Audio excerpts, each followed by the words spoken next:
El español Salvador Freixedo entró a la orden de los jesuitas en 1939. Dejó los hábitos en 1969.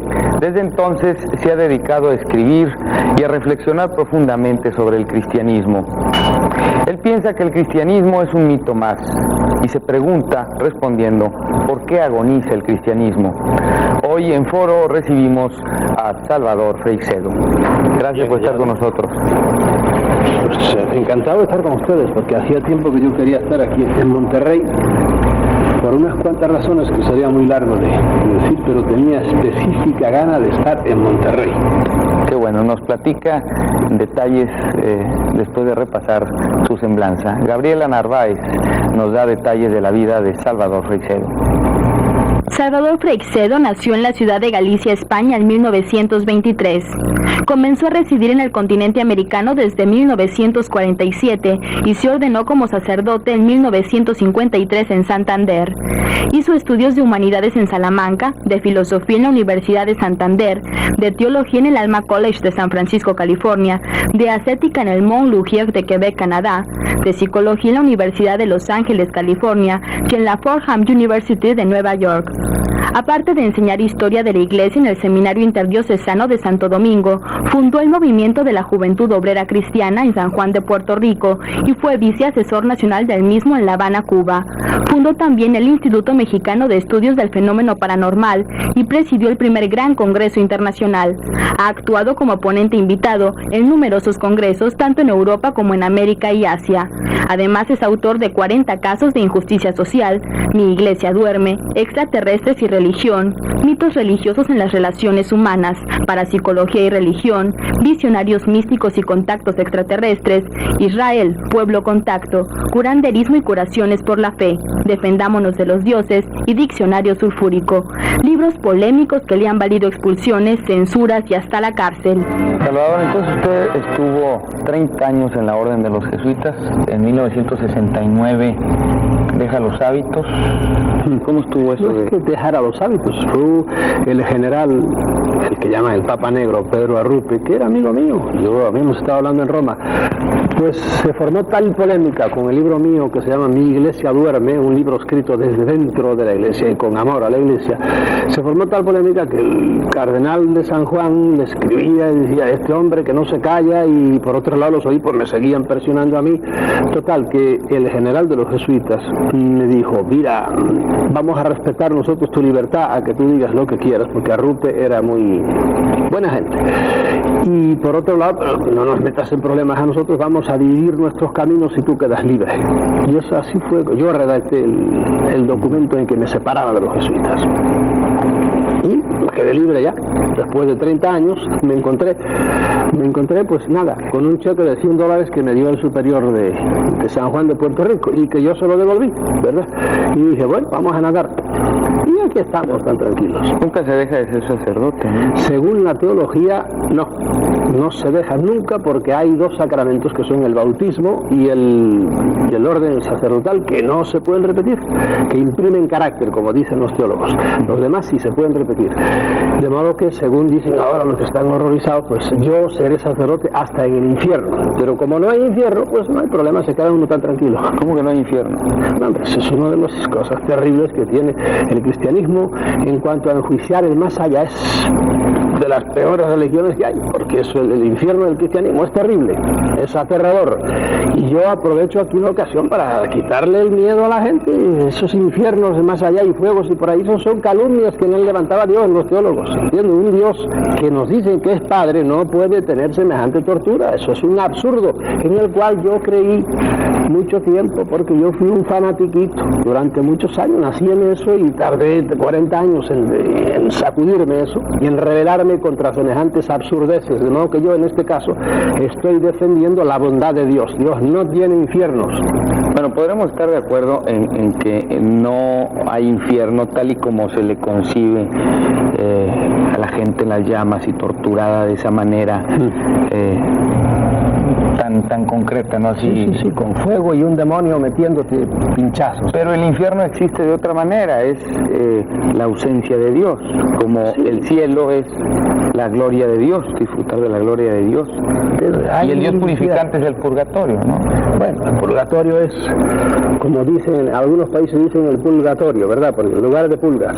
Nada, son todo cosas que la mente humana ha ido haciendo, porque tú te sales del cristianismo y te vas a otras religiones y siempre la gente, ante el más allá, la pobre mente humana empieza a fabular, a inventar, ¿verdad? Y de las invenciones que hemos tenido aquí es el purgatorio, que es una doctrina que muchos cristianos no aceptan, por ejemplo, los protestantes no aceptan semejante cosa. Ahora, que hay infiernos, ¿cómo no vale? Este planeta es un infierno, como nos lo han puesto todos los grandes políticos y los grandes militares y los grandes locos que dirigen este mundo. Este planeta es un infierno, dejando aparte del infierno en que viven muchos, la mayor parte de los seres humanos, en el más allá, yo estoy seguro que hay gente que merece algún tipo de infierno, no un infierno como el del que hablábamos, sino que los hagan reencarnar, que ahora está de moda la reencarnación. Hazlo reencarnar en Etiopía para que te mueras de hambre, tú que mataste de hambre a otros, etcétera, etcétera. ¿Qué hay en el más allá? No lo sé. ¿Y usted cree en la reencarnación? ¿En ese tipo de reencarnación? Yo ni entro ni salgo, no la acepto también como un mito más. Algunos ya reencarnación para ellos es un dogma más. Yo no quiero salir de Guatemala para caer en Guatepeor.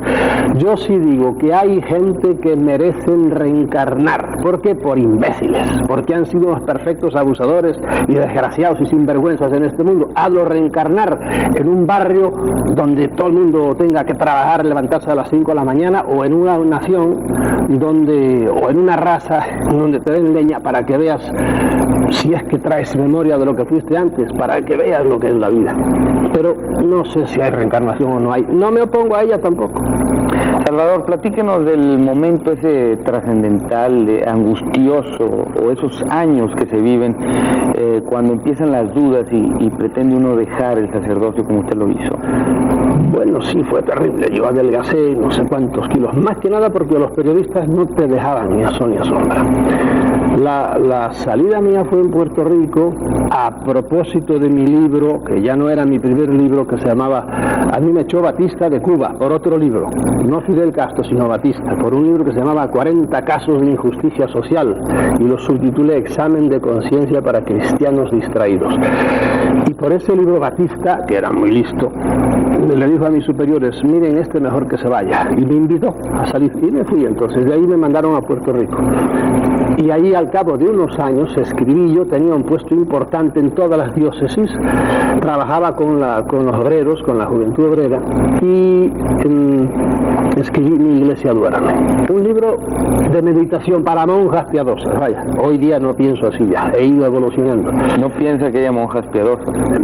También todavía las hay, como no. Yo tengo 2 tías monjas, 2 fósiles ya, las pobrecitas deben tener 85 años cada una, pero son monjitas y se horrorizan y están rezando todos los días a Dios para que yo no me vaya al infierno y cosas de...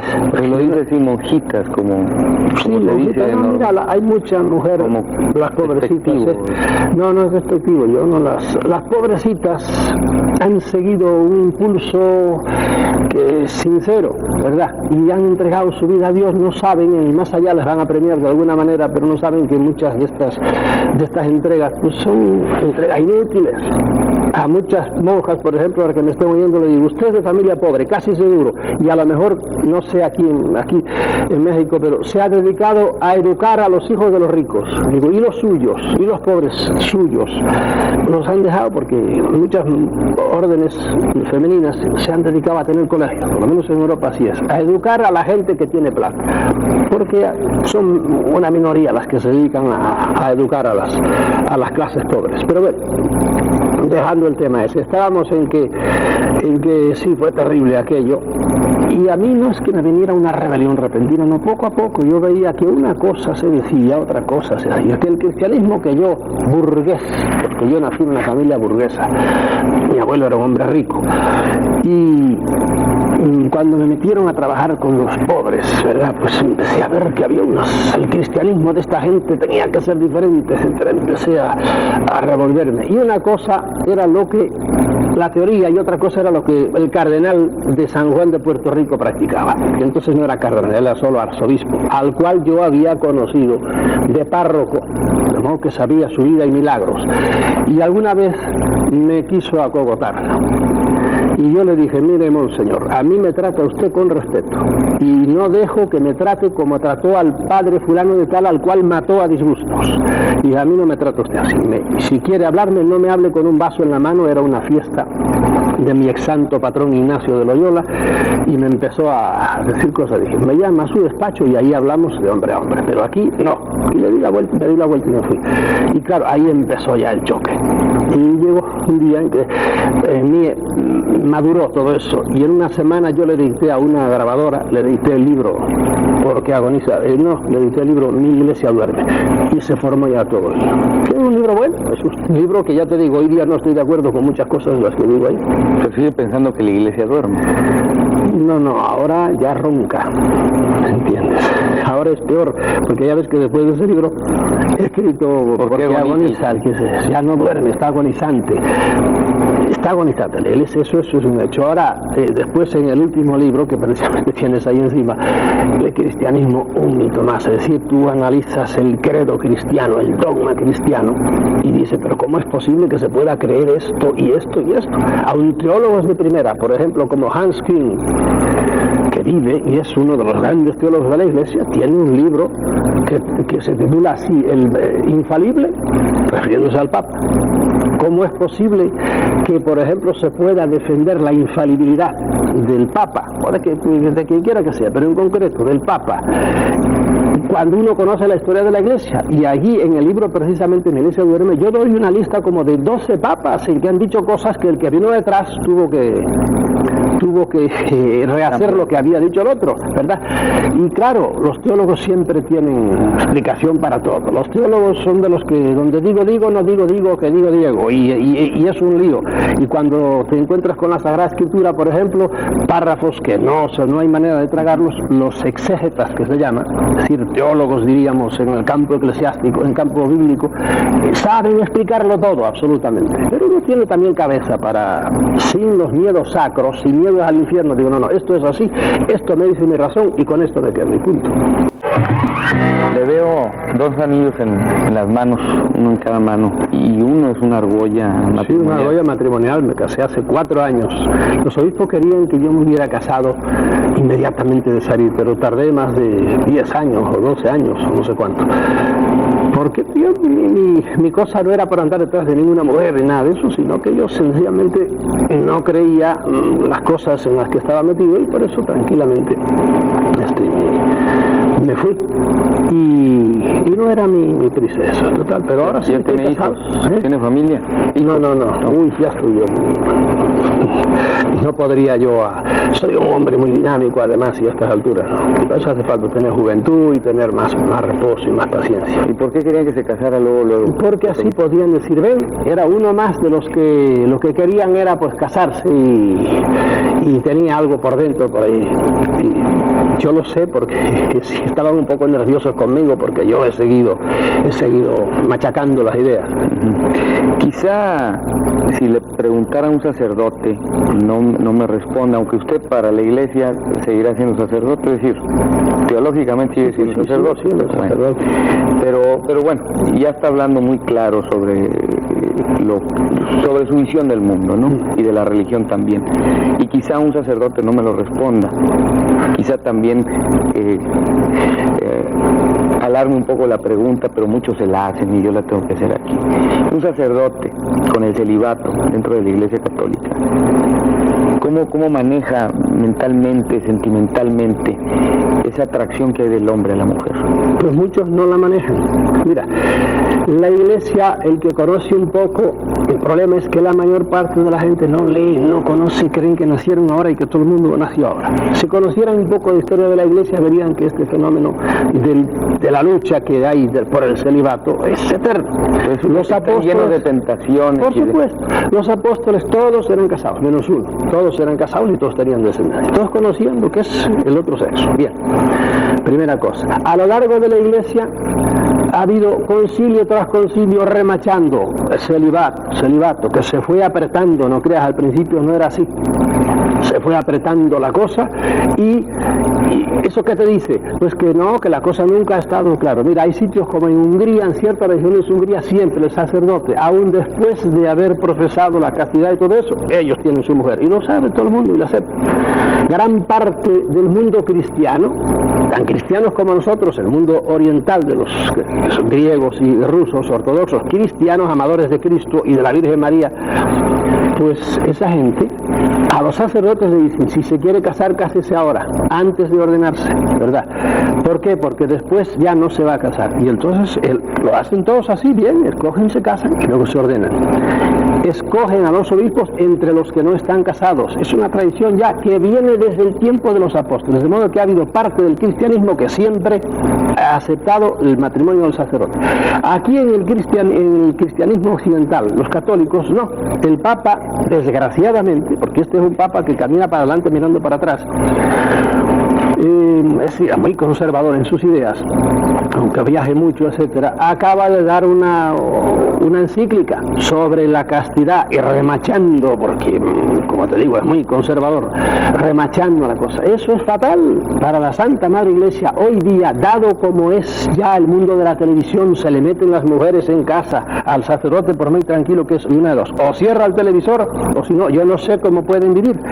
¿Hay gente que vive la castidad? Sí, señor, hay gente que vive la castidad. Yo, mientras estaba en la compañía de Jesús, te puedo decir que si alguno cometió alguna cosa, inmediatamente lo ponían fuera.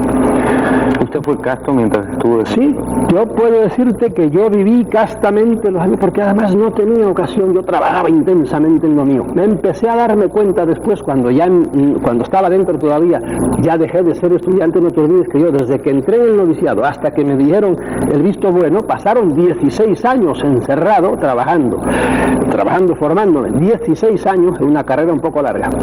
Cuando empecé a salir y a tener trato ya con jóvenes de uno y otros, empecé a darme cuenta de cómo eran las cosas. Pero bueno, estaba uno más o menos preparado. Pero con tentación.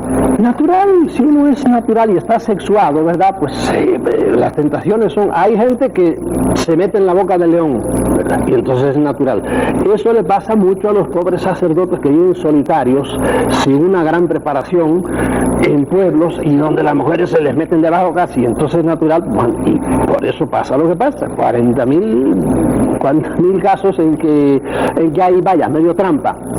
Y para eso hay que ser tolerante, porque el sexo es una cosa más. En el cristianismo se ha divinizado el sexo. Se ha hecho de la castidad un sacramento más. Eso es una tontería. La Santa Madre Iglesia lo que debería hacer ahora, ¿verdad? Y yo me río de mí mismo al decir esto, porque yo sé que los grandes nobles de Vaticano no entran por ahí. Dios los bendiga, que hagan lo que quieran. Deberían decir como los ortodoxos: ¿quiere usted casarse? Sí, porque hoy se le exige, ¿quiere ser sacerdote? Casto, a la brava. Y no puede ser hoy, eso es dificilísimo. Ahora hay gente que por encima, por su temperamento, por encima de todo eso, dice, yo escojo la castidad. Pues perfecto, pero habrá mucha gente que diría, me gustaría ser sacerdote y estar casado y tener familia. Y deberían admitírselo, como son los pastores protestantes. Tú ves que hay 40.000 iglesias, ¿sabes? Está el pastor con la pastora y los pastorcitos, pero predicando a Cristo, perfecto.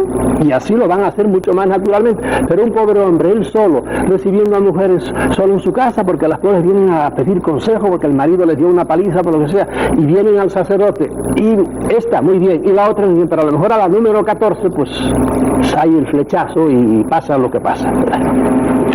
Y las mujeres religiosas, las monjas, no tienen el voto del sacerdote, no tienen los, digamos, yo creo que puede ser bien empleado el término, privilegios de un sacerdote en cuanto a... Por supuesto, en la iglesia reina un machismo terrible. Mira, ahora están con el problema de ordenar a mujeres, monjas o no monjas. La iglesia hermana, la anglicana en Estados Unidos, acaba de ordenar una mujer. No, y los episcopales han tenido bárbaras batallas, etcétera. Las que admiten la ordenación, porque otros sectas protestantes no admiten semejante cosa.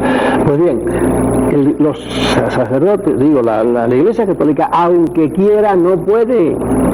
Hoy habría gente que le gustaría, y hay gente, por ejemplo, en Estados Unidos, monjas, sabes que Cuando el Papa fue la primera vez a Estados Unidos, una ex monja o monja salió y le pidió eso, a ver cuándo viene de la relación de mujeres. No sabía mucha teología.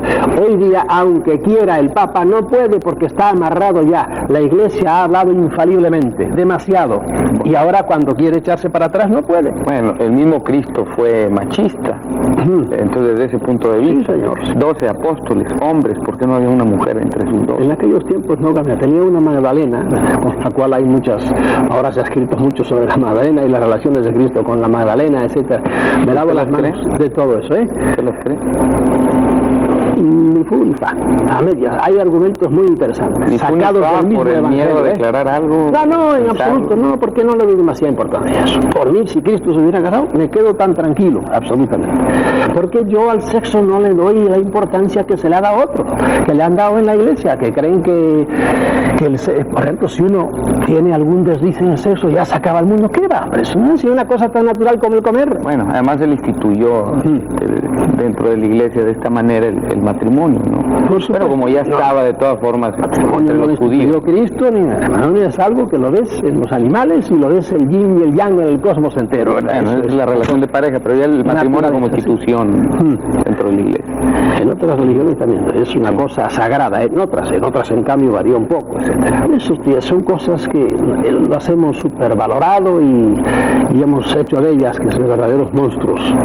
Cuántas pobres monjas que con eso empezaste a hablar entraron en la Santa Madre Iglesia y la pobrecita fue un calvario lo que tuvieron que pasar dentro por esa manera tan antinatural y tan forzada. Por otro lado, después ahora las monjas han pegado un gran vuelco y se han ido algunas al extremo contrario y no saben hacerlo. Realmente hoy día hay un verdadero terremoto dentro de la Iglesia.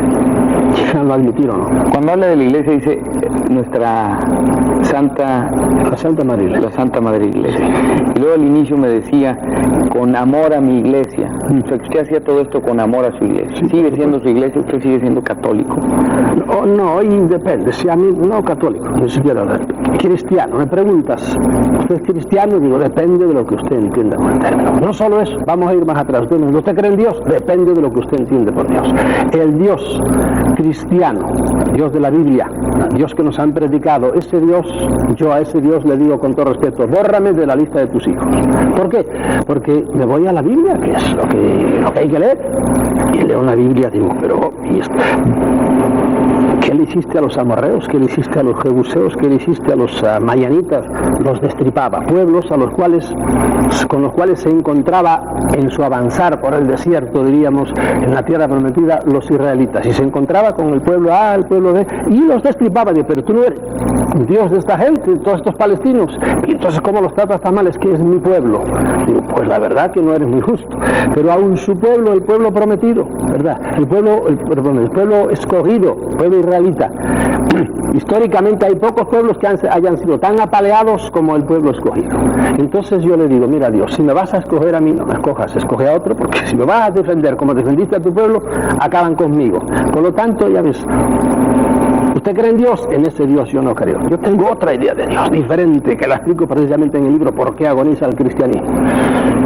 ¿Usted es cristiano? ¿Qué entiende usted por ser cristiano? De Cristo hay cosas que acepto y hay cosas que no acepto. O sea, usted piensa como Gibran, en aquella anécdota que narra de que el Jesús de los cristianos y el Jesús de Nazaret se reúnen cada 100 años por allá en las montañas de Líbano, y cuando están juntos platicando conservan largas horas, dice Gibran. Llega un momento en que el Jesús de Nazaret se despide del Jesús de los cristianos diciéndole, amigo mío, creo que jamás llegaremos a un entendimiento. O sea, él plantea ahí la diferencia entre el Jesús que vivió en Nazaret, que vino a salvar al mundo y que predicó todo esto, al Jesús que hemos hecho los cristianos, una transformación de aquel Jesús de Nazaret. Eso lo puedes ver, Jesucristo Superstar, estrella, estas óperas o como le quieras llamar modernas, el cual es más hay Jesucristo Superestrella. Bueno, hay 2 o 3 cantadas y que se han hecho muy famosas. Es otro tipo de Cristo, porque la Iglesia ha ido forjando un Cristo nuevo, un Cristo duro, un Cristo terrible, un Cristo que acabó con inquisiciones, es decir, que en nombre de él se hacían inquisiciones y muertes e imponen castidades de por vida, etcétera, etcétera. Y ese Cristo pues parece que tiene poco que ver con el Cristo más tolerante del Evangelio, aunque en el Evangelio aparece también un Cristo muy intolerante, ¿verdad? El Cristo que el infierno no hay que irlo a buscar, hay que irlo a buscar al Evangelio, el mismo Cristo, en las palabras de Cristo, no hay duda, aunque hoy los teólogos modernos le quieran tirar la toalla. No, ahí está, en 12 ocasiones por lo menos Cristo habla del fuego que no se extingue jamás. Entonces, por lo tanto, no me venga ahora con cosas. Y el Cristo que dice, o crees esto o si no te vas al infierno. El que no creyere y se bautizare se condenará. Digo, pero Señor, y si mi mente me dice que eso no es potable, pues mira, te vas al infierno. Entonces córteme la cabeza, no me dé cabeza para discurrir. Salvador, ¿usted habla con algún ingrediente de frustración? Ninguno. Hay gente, yo soy enérgico hablando, y hay gente que cree que soy resentido. Ni hablar. Yo tengo grandes amigos jesuitas y si hay un sacerdote que está pidiendo aventón, yo lo paro y lo cojo. Ahora eso sí, me gusta buscar las cosquillas después, a ver cómo piensa él su cosa. Sí. Pero me da lástima, por ejemplo, al señor cardenal obispo de San Juan, ¿verdad? O arzobispo, me da lástima hoy día. Y los otros obispos, hay un obispo en Puerto Rico que vivíamos los dos juntos en una casa, era jesuita también. Los conozco perfectamente. Y a este, por ejemplo, que es un hombre honesto y trabajador, lo quiero entrañablemente, a pesar de que es obispo y que es integrista y no está de acuerdo con mis ideas. A otros no, les conozco todas las mañas y veo que no son realmente hombres del Evangelio, aunque sean arzobispos, no. Pero me dan lástima, más que nada, digo, mira que están enredados todavía en esas cosas de las cuales yo, a Dios gracias, salí ya. Pero yo tengo una paz de espíritu tremenda, porque le perdió el miedo a tantas cosas, el más allá absurdas que me predicaban. Se va a decir, se pudo haber dicho también entonces, al fin jesuita. Los jesuitas siempre se adelantan a su tiempo. Y a veces no se adelantan, simplemente no van con ningún tiempo. Los jesuitas son rebeldes. La formación de los jesuitas es muy distinta y algo provoca en ellos que los hace no es cierto, son muchos controvertidos, polémicos, confundidos quizá. Algunos están confundidos. Mira, hace pocos días casi, en Toledo hubo un congreso parateológico y estaba invitado un padre jesuita que es un famoso, diríamos, profesor de teología en la Universidad de Comillas, en Madrid. Y cuando se enteró que estaba yo y habíamos sido compañeros en un noviciado, no quiso ir. Y fue al cardenal de Toledo y armó todo un cisco para hacer que abortase aquel congreso parateológico, en lo cual iba a hablar gente ilustrísima, ¿verdad? Claro. Cada uno desde su punto de vista. Es que usted es un desertor, un rebelde. Sí, para él sí, lo soy. Pero el pobre hombre, ves, ese también en concreto, no quiero decirte su nombre, me da lástima, porque está todavía creyendo que 2 y 2 son 5, y bueno, que siga creyendo, y es un hombre que sabe la teología así, pero esos argumentos que yo pongo en el libro, Un mito más, si tú le dices ese argumento, que son verídicos todos, no echa para nadie, bueno, son pequeños errores, no hay pequeños errores. Pero al fin, usted, en formación jesuita, así reaccionan los jesuitas, ¿no? Al fin, puede ser. Claro, también tienes que atender. Yo soy un poco vehemente y siempre lo he sido, y por eso me sale siquiera la formación jesuítica con la vehemencia, con eso. Pues, pero bueno, cada uno es como es. Uno lo que no puede vivir, uno es acomplejado y con miedos. Lo importante es ser congruente. Así pensar, decir y hacer. Coherente con la idea que tienes y actúa, que es lo que no hacen muchos en la Santa Madre Iglesia, por ejemplo. La Iglesia es una institución que predica pobreza. Entonces tú ves que los cardenales hasta hace poco tenían una capa, una cola que tenía 7-8 metros de largo, era el ritual, 8 metros de cola de este seguidor y de este predicador de un hombre que no tenía dónde reclinar la cabeza. Y digo, pero ¿y cómo? Como diría el otro, átame estas moscas por el rabo. Y luego los grandes capelos y luego las instituciones, digo, las vestimentas. Cuando el Papa Urbano, no me acuerdo qué número, porque hubo muchísimos urbanos, algunos eran bastante inurbanos. ¿Cuántos armiños para su, ahí lo digo, de los 40.000 datos que te doy en ese libro, se hubo que sacrificar para hacerle su vestimenta? No sé si 200 o 300 armiños, digo, pero este es el que predica, el máximo representante de aquel hombre que caminaba descalzo diciendo, bienaventurados los pobres, bienaventurados los que lloran. Por Dios, que es una caricatura. Son 2000 años de historia que le pesan demasiado a la Iglesia. final de cuentas, ¿por qué agoniza el cristianismo, Salvador? Pues yo creo que lo digo en la contraportada del libro, porque adora fundamentalmente por muchas cosas, pero porque adora a un Dios falso. El Dios del cristianismo, como te dije hace un rato, es un Dios falso, es un Dios vengativo, es un Dios terrible, es un Dios cruel, es un Dios que pide siempre sacrificio y sangre, ¿entiendes? Como todas las religiones, ahí de eso podríamos hablar horas, es un arquetipo. Todas las religiones piden sangre, y el cristianismo también. Todo el cristianismo gira alrededor de la sangre de un pobre hombre que murió en la cruz. La han sublimado en términos freudianos, pero eso es la cosa. El cristianismo no es diferente en eso de las demás religiones. Usted mismo predicó eso. Sí, señor. Yo fui un fanático durante 40 años. No me he hecho muchas culpas, únicamente me quedo pasmado. Nací en una familia así, ya te digo, hay no sé cuántos sacerdotes y monjas en mi familia, hermanos de mi padre y de mi madre. Pero me quedo pasmado como yo tardé tantos años en sacudir la cabeza, en caer en la cuenta de que había cosas que no casaban. Desde el principio, avanzando ya en mi formación, empecé a sentir ciertas cosas duras, pero está la fuerza, primero del miedo sacro, al más allá, como lo predica el cristianismo, y segundo, la fuerza de la tradición. Ahí tienes al gran teólogo Hanskin escribiendo libros contra la infidelidad del Papa, dando argumentos de todo tipo para sospechar que el cristianismo realmente no es lo que dice, y sin embargo él sigue católico y dice, ¿por qué? Porque nací en esto y tengo que morir en esto. Y yo ahí le dedico un capítulo diciendo a Hanskin, no me convencen tus argumentos, la verdad, porque si tienes razón, aunque hayas nacido en eso, pues salte de eso, porque eso de seguir el lema de que hay que creer en algo, hay que creer en algo que sea creíble, porque si estás creyendo una paparruchada, pues suelta eso porque es una tontería. ¿Usted a qué edad entró al seminario? A los 16 años. A los 16 años. Antes así se estilaba, incluso desde más chicos, ¿no? Sí, algunos a los 13 años. 10 años empezaron así. No, yo acabé mi bachillerato y estaba a punto de entrar en la universidad, pero como mi hermano, que también fue jesuita y se murió ya, Él terminó, es decir, fue sacerdote siempre. Sí, no sí, ese terminó, no, tuvo su rebeldía también, antes de morirse. Pero murió así casi muy rápidamente, con un cáncer, y acabó con él enseguida, pero ya estaba muy rebelde, indudablemente. Pero yo casi por inercia, porque la hermana de mi madre monja, la hermana de la otra de mi madre monja, mi hermana carnal, monja 30 años, también está hoy día fuera. El hermano de mi padre sacerdote, mi padre casi cura, porque casi estudió de seminarista hasta que casi se ordenó y entonces se fue. Y que mi madre era más monja que mis dos tías, etcétera. Un primo mío carnal es jesuita actualmente, y en una sociedad así, pues naturalmente entras como un cordero y lo haces de buena voluntad, y eso fue lo que me pasó a mí. Bueno, de todas formas ahora ya se les pide no terminar la primaria como antes y entrar al seminario, o no la secundaria, sino ya la preparatoria.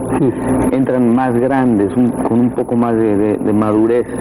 Claro, yo había acabado 7 años de bachillerato en España ya, que entonces empezábamos a estudiar. Yo estaba listo para empezar a ser abogado ya, porque a los 17 años yo podía entrar a la universidad. La pregunta es, ¿para qué no suceden las cosas que luego sucedieron con usted?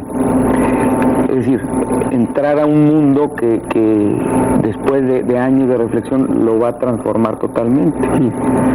No debieran terminar su carrera y luego entrar a una orden que les diera, tipo Opus Dei, que terminan su carrera profesional. Luego son 6 años, no 16 como con los jesuitas, o 12 años, como otras órdenes. 16 años, sí, creo yo. Bueno, 6 años de preparación, pero antes ya con una carrera profesional, donde haya un poco más de madurez, estén más vividos, porque no. Así han tenido incluso su novia. Hoy día se hace más así, ¿verdad? Pero eso es problema de ellos. Como yo estoy ahora en otra cosa, ¿verdad? Que hagan como quieran. Mira, en mi tiempo apura, entonces. Éramos yo, eso no me apura en absoluto. ¿Para qué escribe estas cosas si no le apuran? Para despertar a mucha gente que los pobrecitos están metidos dentro todavía sufriendo por eso, por lo que les esperan en más allá, o entregando su vida a una causa perdida, como hay tantas buenas monjas o tantos católicos que sinceramente, siendo muy buenas personas, están todavía dedicando todos sus esfuerzos a la mayor parte no es así, pero bueno, hay gente que se entrega todavía. Por ejemplo, tú hablabas del Opus Dei, tanta gente, me da pena todavía. ¿Cómo es posible que se crean las cosas que predica, aun dentro del cristianismo, tan rancias el Opus Dei en estos tiempos? Y en vez rancias huelen ya pasado. ¿Pero por qué? Hombre, por ejemplo, exigirle a los sacerdotes andar con sotana negra. Cuando veas a un pobre en ciertas ciudades va con sotana negra, es un pobre hombre del Opus Dei. ¿Por qué? Porque parece que ellos es vital. ¿Quién más da eso si Cristo usaba minifalda? Es un horror, que me dice. Yo suelo decir, para horror de mucha gente, los primeros papas usaban minifalda, era la toguilla aquella, la faldeta que usaban los romanos, porque eran de la clase humilde, y el Papa Lino y el Papa Clemente usaban eso, y a eso lo han hecho una cosa. Hoy día, usar de este talar hasta abajo y negro, llevar su alzacuello, eso es sagrado. Recibir la comunión de rodillas, eso es sagrado. Para estas gentes que están de mira estrecha, ¿verdad? Y a mí esa gente me dan pena, realmente me dan pena, porque además se están caricaturizando el cristianismo. El cristianismo es, como dijo Cristo, he venido a predicarle a los pobres, he venido a predicar el reino de Dios, he venido a cosas grandes, no a cicaterías bobaditas de estas. A los pobres de corazón. Sí, así es. A los pobres de espíritu. Entonces, ¿usted piensa que esta religión malentendida enferma a la gente, la trauma, ¿De cuántos pecados, de cuántas enfermedades no ha sido causa precisamente la doctrina de la castidad en muchos niños, predicada tan absurdamente como se ha predicado? Tantas neurosis, lo he vivido yo. No te olvides que yo he confesado a muchísima gente y yo he bregado con miles de jóvenes, he dado ejercicios a 40.000 jóvenes y he visto las neurosis que muchos muchachos que realmente son gente recta, pero les predicaban cuidado esto y los pensamientos, y tenía un cisco alrededor de la castidad enorme, y eso degeneró en auténticas neurosis que a algunos los ha llevado al manicomio. Y esa es esta manera de predicar el sexo, absurda, ¿verdad? Y luego tantas vidas cortadas, truncadas, traumadas. Por eso hay que entregar todo a Dios, y se meten en un convento, y mucha pobre gente sufriendo toda la vida allá. Lo que pasa es que hay que conocer historia de la iglesia, ¿entiendes? Hay que conocer las historias de los Abelardos y las Eloísas y todos los amores secretos que ha habido y todas esas cosas, dentro del convento y fuera del convento. ¿Qué conceptos equivocados ve usted en la educación sexual dentro de la iglesia? Pero al sexo hay que quitarle morbo, ¿me entiendes? Tiene mucho morbo. Hoy día hemos caído en lo contrario. Hay que descararnos un poco más. Tampoco el sexo es lo que es. Si tú ves a un hombre como los hay, por ejemplo, que se atiborran de cerveza y venga con cerveza, acaban con unas barrigas y digo, esto es un pobre desgraciado que hace de la cerveza, que es una cosa preciosa cuando te tomas tu cervecita suave y fresquita, ¿verdad? Hace de esto como un dios, y entonces ahí lo tienes hecho un pobre alcohólico, un pobre estúpido. Bueno, lo mismo que digo de la cerveza, digo de un licorcito. Bien, perfecto. El sexo, si lo reprimes tanto, naturalmente, como es una cosa tan natural como el comer, llega un momento en que explota, y ahora explota en el extremo contrario, y viene pues todas estas cosas absurdas de todos estos videoclips que nos ponen ahí, que es sexo puro, además mezclado con retortijones y estupideces que le enferma todo eso. Y vienen estos muchachos que ya no son capaces de amar a nadie, porque no aman a nadie, se tumban y se revuelcan con cualquiera, lo mismo macho que hembra, porque está todo mezclado. ¿Ves? Eso es un desorden, pero fue del prohibirlo todo al reventarse. No es que ahora se permita todo, pero de hecho reventó todo y estamos en una sociedad donde es una locura. Hay, por ejemplo, castas por ahí, razas, en donde el sexo es algo mucho más natural. Las mujeres andan con los senos al aire en 40.000 tribus y lo ven lo más natural de nosotros. Yo no digo que haya que andar así, ¿verdad? Pero como lo hemos hecho hasta ahora, que como decía mi profesor de ascética, la mujer, el escote no debe pasar de esto que se llama el hoyo del cuello, decía él, aquí, esta parte blanda. Todo lo demás es ya invisible. Digo, no diga usted ridículo ese reverendo padre. Eso es una estupidez, ¿verdad? De eso hemos pasado a este, como dicen los venezolanos, a este despelote que tenemos ahora. Y es lógico, los muelles cuando los aprietas mucho y los sueltas, ¡bum!, pegan para arriba. Hay que esperar a que esto se haga una cosa natural, y en el sexo, por ejemplo, pego un saltito ahora nada más. El divorcio famoso, señor, de aquellos matrimonios a la brava, hechos a ciegas. La pobre muchacha se casaba no con quien quería, sino con quien podía, porque la sociedad la iba llevando. Y entonces encima te exigían, casi no habías tenido opción para escoger, ¿verdad? Hace 30, 40 años, y ahora eso sí, una vez ya que has escogido, que no has escogido en realidad, que te llevaron al altar agarrada así con un anillo por aquí, entonces fidelidad y hasta la muerte. Pero resulta que muchas mujeres se encontraron con que se habían casado con un orangután y no lo sabían, y voy a aguantar a esta bestia toda la vida. No, lo más lógico es decir, no, cada uno por su lado. ¿Por qué? Porque este es un bárbaro, o al revés, te has casado con una mujer que es una loca y se acuesta con cualquiera, y yo voy a aguantar eso toda la vida. No, chico, es racional, no, yo no quiero saber nada de esto. Pues la iglesia sigue diciendo, no, esto es de por vida. Bueno, pues que lo siga diciendo, la gente se busca vida o como sea. La ley del divorcio, que en algunos países, cuando en España, por ejemplo, la pusieron hace unos años, bueno, es estremecimiento general, tontería, fariseísmo. El divorcio es una cosa, es un mal necesario en una sociedad donde los matrimonios se hacen a la loca. Pero ese es parte del miedo, del temor de Dios. La misma Biblia, los documentos, por supuesto, hablan del temor a Dios. Ese es camino para llegar a Dios. El temor a Dios es una ofensa a Dios. Yo a mi padre no lo temo, a mi padre lo amo. A veces se pone bravo por ahí porque es natural, pero fundamentalmente yo amo a mi padre. Y sin embargo la Biblia nos dice esta falacia: el temor de Dios es el inicio de toda sabiduría. Y yo, con perdón, con mi cabecita digo, el temor de Dios es una ofensa a Dios. Punto. Yo me quedo tan tranquilo, yo digo estas cosas y me quedo tan tranquilo. No, pero usted no está excomulgado.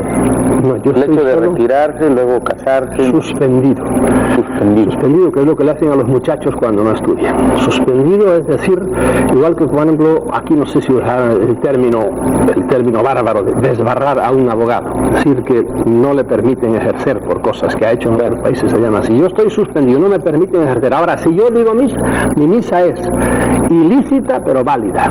Si yo doy una absolución, mi absolución es ilícita pero válida. Si yo consagro el cuerpo de Cristo, según la teología, yo me lavo las manos. Eso, pero yo sigo siendo sacerdote. Eso dice la teología. Ahora sugieren una excomunión para los abortistas, incluso para las autoridades que promuevan el aborto, la despenalización del aborto. Y ya no se atreven, porque si no conmigo, por ejemplo, deberían haberme suspendido, pero hoy yo al señor obispo o arzobispo, no sé si será aquí el arzobispo de aquí de esta ciudad, de Monterrey, yo le digo, atrévase, ¿verdad? No se atreven. ¿Por qué? Porque se dan cuenta de que eso es darle a uno todavía más caché, más fama y más publicidad, y por eso se quedan. Antes sí, a los pobres curas los amedrentaban con eso. No solo eso, sino que el Papa publicaba un entredicho, que es algo por el estilo, o una excomunión contra un rey, y el rey pues hacía, te puedo poner ejemplos en la historia, vamos, allá en Canosa, el emperador Enrique fue arrodillado a hablarle al Papa, al terrible, bueno, no me acuerdo. ¿Por quién? ¿Enrique VIII? ¿Quién? No. El emperador allá, emperador en Alemania. Y fue a pedirle perdón. Fue a Roma a pedirle. Porque, no, allá en las montañas estaban entonces encima de la nieve, ¿verdad? Que le quitara la comunión, etcétera, etcétera. Y amenazaban con eso. Hoy día eso perdió ya su significado y no. A mí si me excomulga el señor obispo, quien sea, o el Papa, yo lo excomulgo a él. Quedamos empatados los dos. Y me quedo tan tranquilo. O sea que le dieron más caché a Marcel Lefebvre. Por supuesto, el pobre Lefebvre, es que este Papa piensa mucho como Lefebvre, ¿entiendes? Son primos hermanos. Lo que le molesta al Papa es eso, que no vaya a Roma y no haga, y no se le someta, eso es lo que le gusta, pero en el fondo, pues piensan bastante. Lo que pasa es que el pobre Lefebvre ya se le pasa, le está patinando el coco, como dicen por ahí por el Caribe, y ya quiere volver, porque estos son ridículos. Yo he discutido con algunos atrás el Concilio Vaticano II. Quieren volver a la liturgia de San Pío V, y yo he dicho a algunos de ellos, porque no Pío V, porque no vuelven a la de Pío I, que está más atrás todavía, porque esa fue la liturgia que ellos tuvieron cuando eran niños, y quieren la misa en latín, y quieren tonterías, eso no importa nada, si la esencia del cristianismo es el amor, y es el perdón, y es el inclinarse al pobre, y es lo que Cristo, la parte buena del Evangelio de Cristo vino a traernos a todos, que es la fraternidad y todo, nada más, lo demás tonterías. Lo demás son tonterías, recibir la comunión de pie, decir la misa en latín, hablarle al público de frente o estar de espaldas, todo eso son tonterías. Capisallos largos, capisallos cortos. Ir a misa los domingos. Por supuesto, eso. Y mandar a uno al infierno porque no fue a misa el domingo, pero un infierno eterno con fuego, ¿a quién se le ocurre semejante mentecate? Yo fui a misa el domingo, ¿y qué? Pero yo amo a mi prójimo, eso es lo importante. Hay mucha gente que yo los veo que andan ensobacando su evangelio, ¿verdad? Yendo por aquí, siempre son hombres del libro, ¿verdad? Pero Dios te libre de echártelos de socios en un negocio porque te pelan al moñito, como dicen los cubanos. Porque con su evangelio debajo del brazo no son hombres de fiar. En cambio hay gente que casi no conoce el evangelio, pero son honestos. Yo conozco a mucha gente que no son cristianos y son honrados, y con ellos puedes ir al fin del mundo. Ese es un cristiano. Salvador, ¿usted de qué vive? ¿No ha pensado en formar su secta religiosa? No, ni hablar, voy a salir ahora de una cosa para meterme en esto. Alguna vez me han dicho que usted va a hacer alguna vete al cuerno. Yo no quiero saber eso. Yo quiero que los hombres usen su cabeza.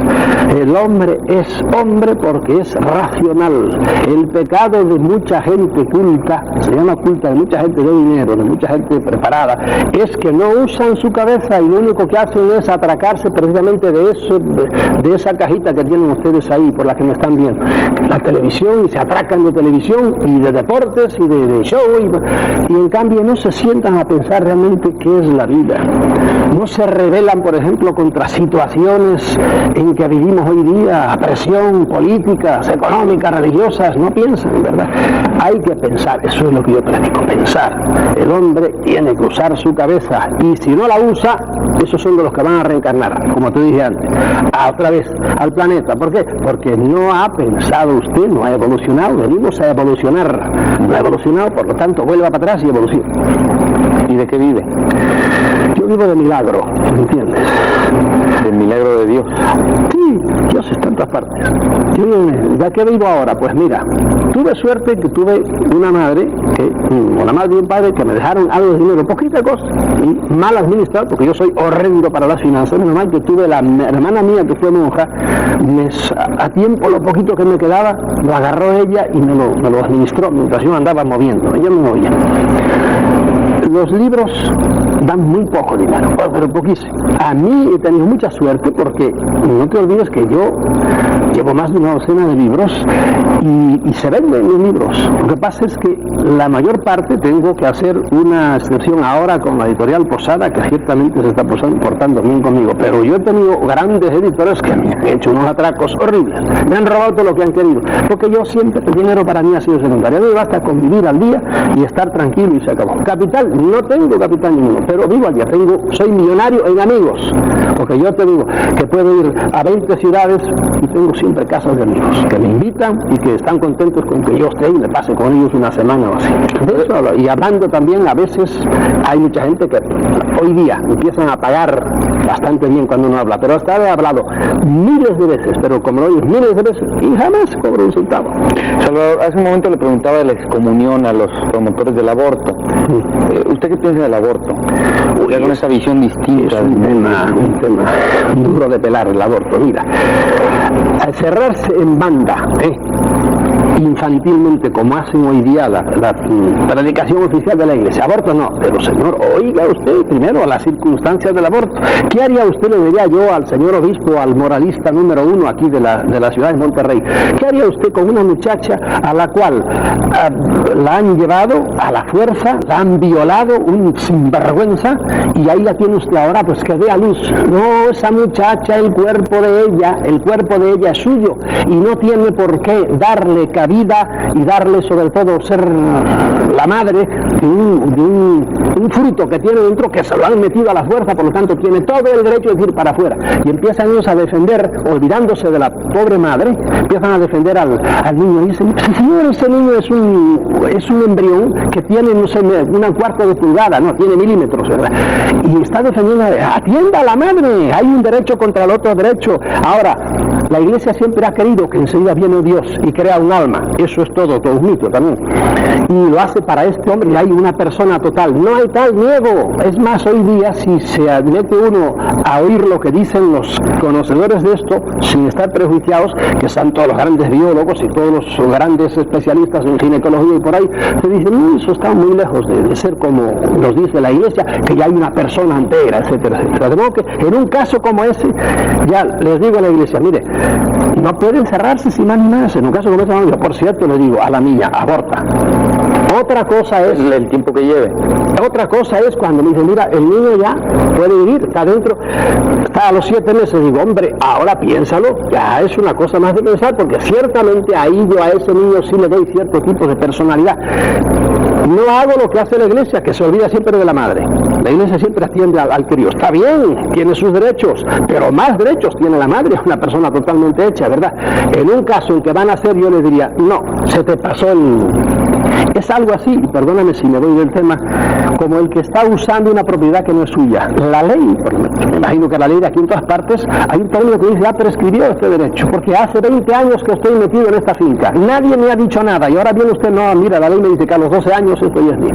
¿Por qué? Porque está así la ley. Usted ha tardado 7, 8 meses en ponerse de acuerdo consigo misma, y ahora va a hacer abortar. No, ya cogió derechos, ese niño está ahí. En ese caso yo diría, no puede usted abortar. Y las leyes, la italiana y la española y en general las suecas, las leyes en los países que hace años tiempo que están en esto, discriminan muy bien, ¿entiendes? Hay que ser flexible. Por supuesto, es lo primero que hay que hacer, que es lo primero que no hace la Iglesia. Lo primero que dice, aborto, no, pero señor, el aborto es una cosa. Bueno, pues en todas las familias hay reglas del juego, y en todas las religiones, sí, todos los países. Pues yo le digo, pongan una regla de juego para eso y no se cierren en bandas, ¿no? Pero una regla así tan flexible, tan transigente. Si la ley, ¿verdad?, no es algo así como la vida, hay una cosa que se llama epikeia, que viene ya de los griegos. Hay que saber interpretar la ley, y la ley no es una cosa así. Para eso hay, figúrate, tribunales constitucionales. ¿Para qué?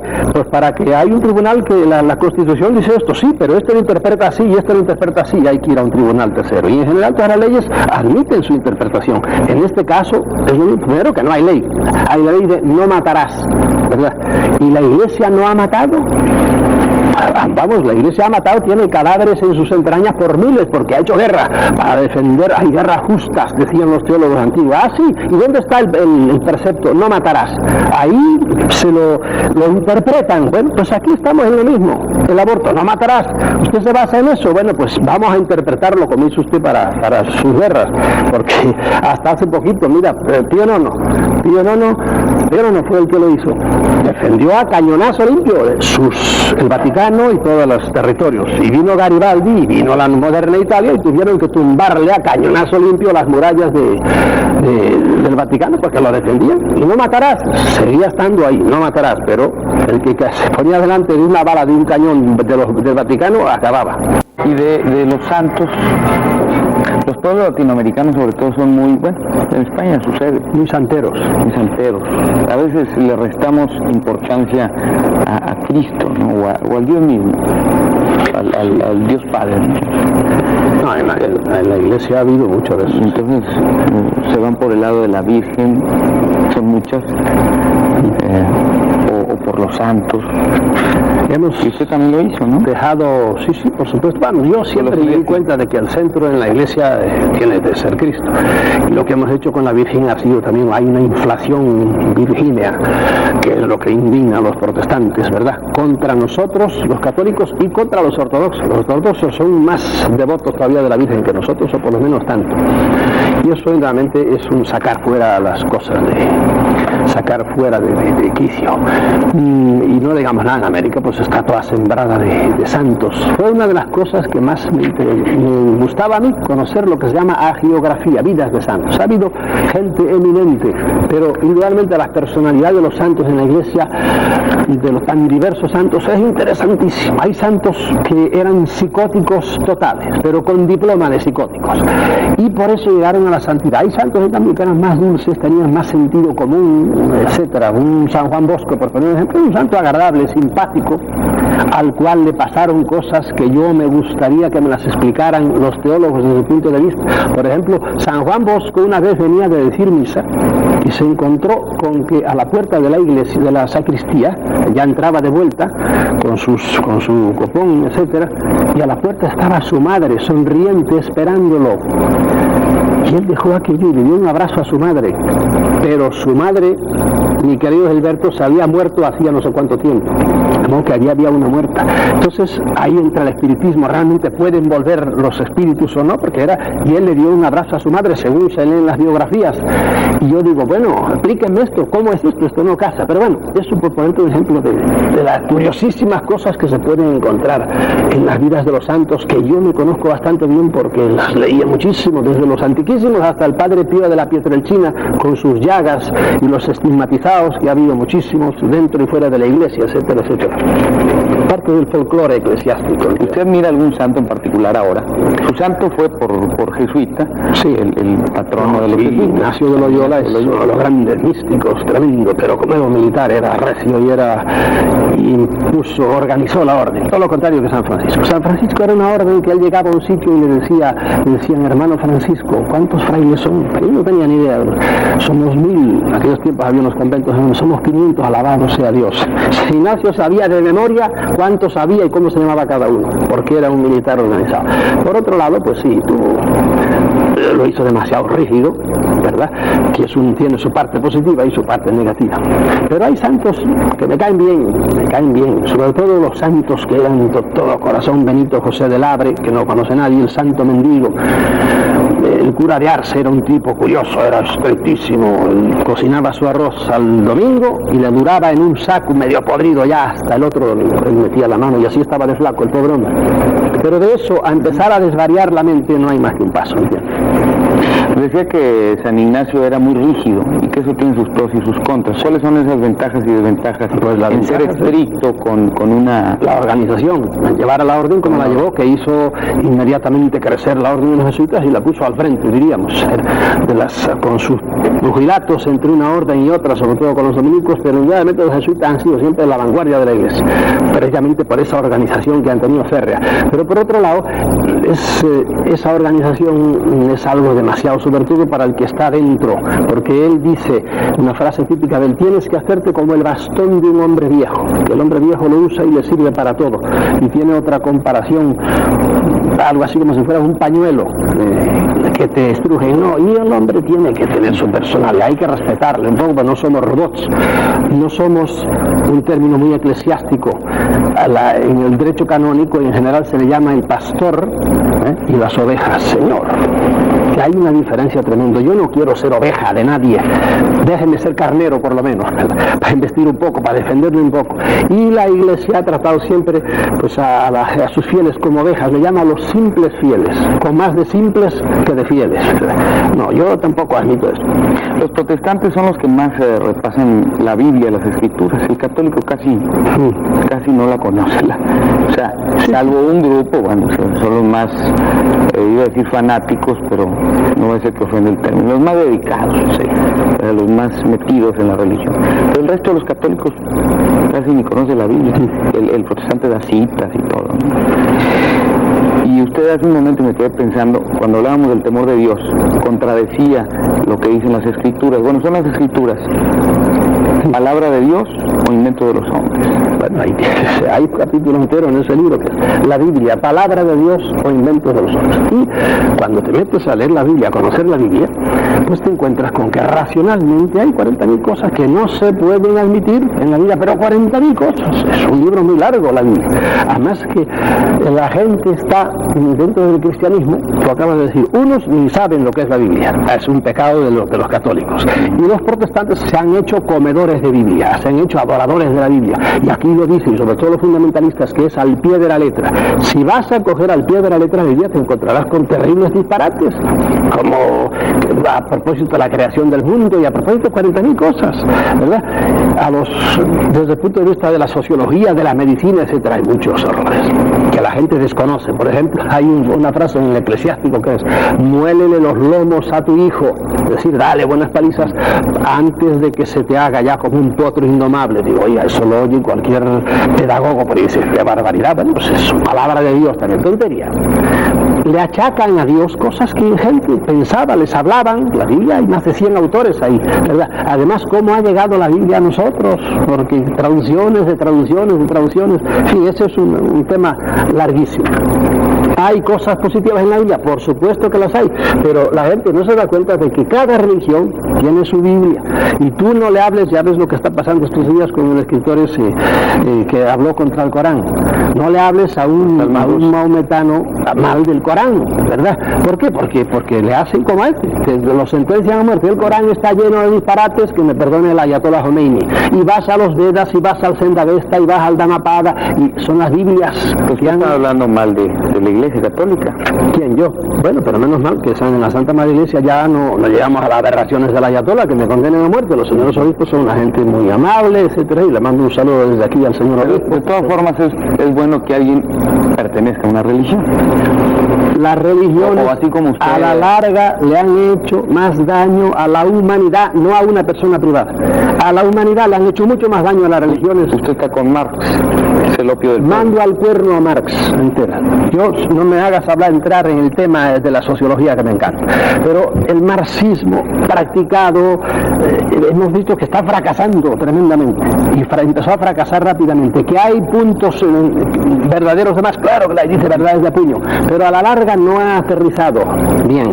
Y lo vemos en las sociedades que ha creado, en los muertos que ha causado. Usted vivió en Cuba. Sí, señor. Y ahí cómo tratan a la gente. Estuvimos en Cuba haciendo un reportaje. Sí. Los jóvenes, para ellos el Dios, hablo de los que ya nacieron después de la revolución. El Dios es Fidel Castro, se fue el otro. Porque claro, llegó Fidel, yo ya no viví el tiempo de Fidel, porque a mí, como te dije antes, me echó Batista de Cuba, ¿verdad? Volví después unos tiempos, y te advierto que Fidel en una ocasión tuvo un libro mío, el primer libro que yo escribí, lo tuvo no sé cuánto, en esos discursos maratónicos que echaba durante un buen rato, y bueno, mira lo que dice este cura, y empezaba Fidel a decir cosas, verdades que yo dije, y que de cierta manera fueron una premonición para los que iba a venir después, porque en la Cuba de los 1.000 millonarios en aquel tiempo, ¿verdad?, había gente que ganaba $22 mensuales. Los cubanos de Miami esto no lo admiten, pero era así, ¿verdad?, porque yo trataba con ellos y los conocía, y en esos grandes desniveles es donde se puede calentar la cosa. Salvador, no, si a mí me dejas hablar, yo estoy todo el día. Okay. Él iba a repasar una partida para finalizar de su libro ¿Por qué agoniza el cristianismo? Donde dice que la religión, considerada como la búsqueda de las raíces humanas y de su destino final, nunca podrá dejar de existir entre los seres racionales. Lo que en la actualidad muere y ha muerto muchas veces a lo largo de los siglos es la manera que los hombres tienen de buscar sus raíces y de conocer o de intentar comunicarse con el más allá. Sí, es cierto eso. El hombre está siempre dándole vueltas. Mira, cada ataúd que se hunde en la tierra de una persona a la que tú amas, eso tiene más raíz de filosofía, te hace pensar más, te hace meditar más que 40.000 cosas que te digan los libros de filósofos. ¿Por qué? Porque entonces empiezan a preguntarse, pero ¿por qué tiene que morirse esta persona que yo amo? ¿A qué vine yo aquí? ¿A qué estamos aquí? ¿Por qué tenemos que sufrir? ¿Por qué tenemos que morir? ¿Por qué nace la gente? ¿Quién hace nacer? Eso es la filosofía, y el hombre está siempre dándole vueltas a eso. Y en ese darle vueltas a esas ideas, lo que hace el hombre es inventar dioses, porque el hombre es como un flash en medio de la noche. Naces y cuando empiezas a darte cuenta de que tú eres tú, te entierran, ¿verdad? Yo, que tengo ahora la suerte, ¿verdad?, de tener la mente todavía despierta, me tumbo muchas veces a pensar, digo, a mí se me va acercando el fin ya, y lo veo venir con una tranquilidad tremenda. mucho más que antes, pero indudablemente eso me hace pensar a mí. Y eso es la esencia de la religión. El hombre piensa y piensa y piensa. El que tiene cabeza, desgraciadamente hay mucho pobre hombre que no tienen tiempo ni de pensar, porque lo único que hacen es rascar la tierra para poder comer. Soñar o ilusionarse, como usted dice, eso cuando llama por otra manera al ser humano para que despierten esta ilusión o sueño. Y hablando del más allá, me traje el libro porque también hubo mucha controversia con la charla que tuvimos con JJ Benítez, compatriota suyo, con el caballo de Troya y otras. Ay, amigo mío, si yo con Juanjo me encuentro en 40.000, me he encontrado en 40.000 congresos y por ahí. ¿Y piensan igual? O sea, usted también sí, he leído algo últimamente de lo que he escrito sobre el mundo extraterrestre, la granja que es esta tierra. Nosotros, lo que yo he escrito. Sí, y entonces él y yo empezamos el traje, porque ahí andan emparejándose. Lo que pasa es que yo le he dicho a Juanjo, cuando él viene, yo voy, o cuando yo vuelvo, él va. Juanjo empezó siendo reportero de estas cosas, de extraterrestres, y por ahí cuando trabajaba ya en Bilbao, en un periódico. Y como es un muchacho muy trabajador, y escribe bien, pues se ha seguido moviendo, y ha ido entrando, precisamente el fenómeno lo ha ido llevando a lo trascendente. Y ahora él me dijo una vez, no hace mucho, que estaba estudiando teología. Y entonces él va en esa dirección, yo estoy volviendo de esa dirección. No, mira, yo estoy dejando la teología atrás, porque tuve que estudiarla 4 años seguidos y exclusivamente. Y se cruzan nuestros caminos, ¿verdad? Y por eso, a veces, no es que choquemos, ¿verdad? Yo digo de Juan José Benítez, en concreto de ese libro El caballo de Troya. Juanjo es un gran escritor, es un hombre muy trabajador. Y por eso le gusta mucho a la gente. Lo que malo de él es que presenta como verdaderas, como hechos, cosas que son novela, que son ficción. Todo El caballo de Troya es una cosa en la cual él mezcla datos verdaderos con fabulación de él para armar eso, que es una novela, ¿verdad? Y al principio en el libro así se decía novela, y luego en las ediciones posteriores ya se lo quitaron. Y hay mucha gente que no sabe ya si va o viene, si eso es verdad, si eso es mentira. Y es una cosa interesante como puede ser una novela, pero en eso nos diferenciamos. Yo en general no trato ficción nunca. El libro mío último, Ellos, los dueños invisibles del mundo, es un libro de hechos, y yo después empiezo a deducir, pero basado en hechos. Y él en cambio fabula, muy bien fabulado, pero es una cosa de divertimento, vamos a llamarle así. Y esa es la gran diferencia que tenemos él y yo. Ahora él tiene libros sobre ovnis, por ejemplo, que son documentados y son de hechos, no ficción. Pero entonces hay algo que ver con los extraterrestres, según usted. En mi manera por ejemplo, él habla también de Dios, sí. De Cristo. Sí, es que mira, el que se mete a estudiar el fenómeno ovni a fondo te lleva directamente a la religión. Yo hace años que estoy diciendo, todas las religiones del mundo son debidas a que los que dirigen el mundo desde las sombras, lo que en la iglesia, para que el señor obispo no se me escandalice, o los curas o los católicos crean que ya empieza a hablar de locuras, no, de su iglesia, de su Biblia, el texto de Efesios, nuestra lucha, dice San Pablo, no es contra la carne y contra la sangre, es contra las potestades, es contra los ángeles, contra los espíritus, contra las dominaciones que viven en las alturas, ¿verdad? San Pablo creía en esto, y en la iglesia divinos, son seres divinos. Divinos entre comillas, son seres suprahumanos, no divinos, son más que los hombres, como los hombres somos más que los animales. Hay escalas cósmicas. Cristo no era divino. Si quieres entramos en el tema. Para mí, el ser hijo de Dios, a la iglesia le costó mucho trabajo llegar a definir que Cristo era hijo de Dios. Al principio en la iglesia no se creía que Cristo fuera Dios como el Padre. Los cristianos no saben eso porque no saben historia, pero tienen que leer los concilios primeros de la iglesia y tienen que leer quién fue Arrio, que fue un señor que era obispo y que no creía que Cristo fuera hijo de Dios, ¿me entiendes? Y hubo un tiempo en que la mayor parte de los cristianos no creían que Cristo fuera Dios.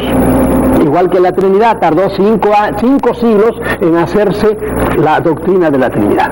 Hasta entonces los grandes teólogos no creían que el Padre, el Hijo y el Espíritu Santo fueran la misma cosa, del mismo nivel, vamos a decir. Bueno, dicen que la visión de los hombres cambia mucho a la hora de morir.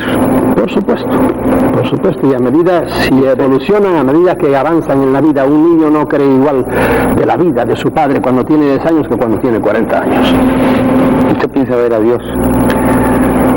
pienso ver a Dios. No, Dios no es visible, por decirlo así. Dios no es un tipo, no es un señor. Eso era un pecado de la teología. Han traqueteado la idea de Dios como si Dios fuera una cosa ¿Y aún después de la muerte? Después de la muerte yo sé que me despertaré, no sé casi nada del más allá, casi nada, pero sí sé que cuando me acueste para morir estaré a punto de nacer, a otro nivel, a otra existencia, a otra cosa, ¿verdad? Pero ver a Dios directamente como si fuera un tipo que está allí, no, eso son ideas mentecacas, ridículas e infantiles que nos ha presentado la religión católica de Dios.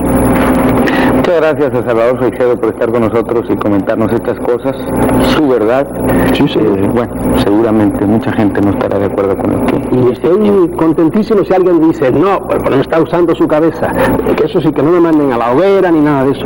Respetémonos, y a todos los que no piensen como yo, un abrazo para todos ellos. Autor de una docena de libros, entre ellos Cristianismo, un mito más, y este otro que es donde se hace la pregunta ¿por qué agoniza el cristianismo? Un libro fuerte. Salvador Freixedo, ahora escritor, pero antes sacerdote jesuita. Él, al preguntarse esto, ¿por qué agoniza el cristianismo?, responde en el mismo libro, porque nos hace adorar a un Dios falso, tan falso como el Dios que nos presentan las Sagradas Escrituras, monstruoso, caprichoso, vengativo y cruel. Salvador Freixedo, profundamente religioso, como lo demuestra su incesante caminar por el mundo en busca de la verdad. Salvador Freixedo revela en este impactante libro cuál es su idea de Dios y cuáles son sus creencias, como nos lo ha dicho hoy en el programa. Fue expulsado de la orden de los jesuitas luego de haber pertenecido a ella por espacio de 30 años, debido a que la publicación de su libro Mi Iglesia Duerme, que fue prohibido en la España del franquismo. Por eso lo expulsaron de la orden de los jesuitas en 1969. Gracias, muy amable. Gracias a ustedes.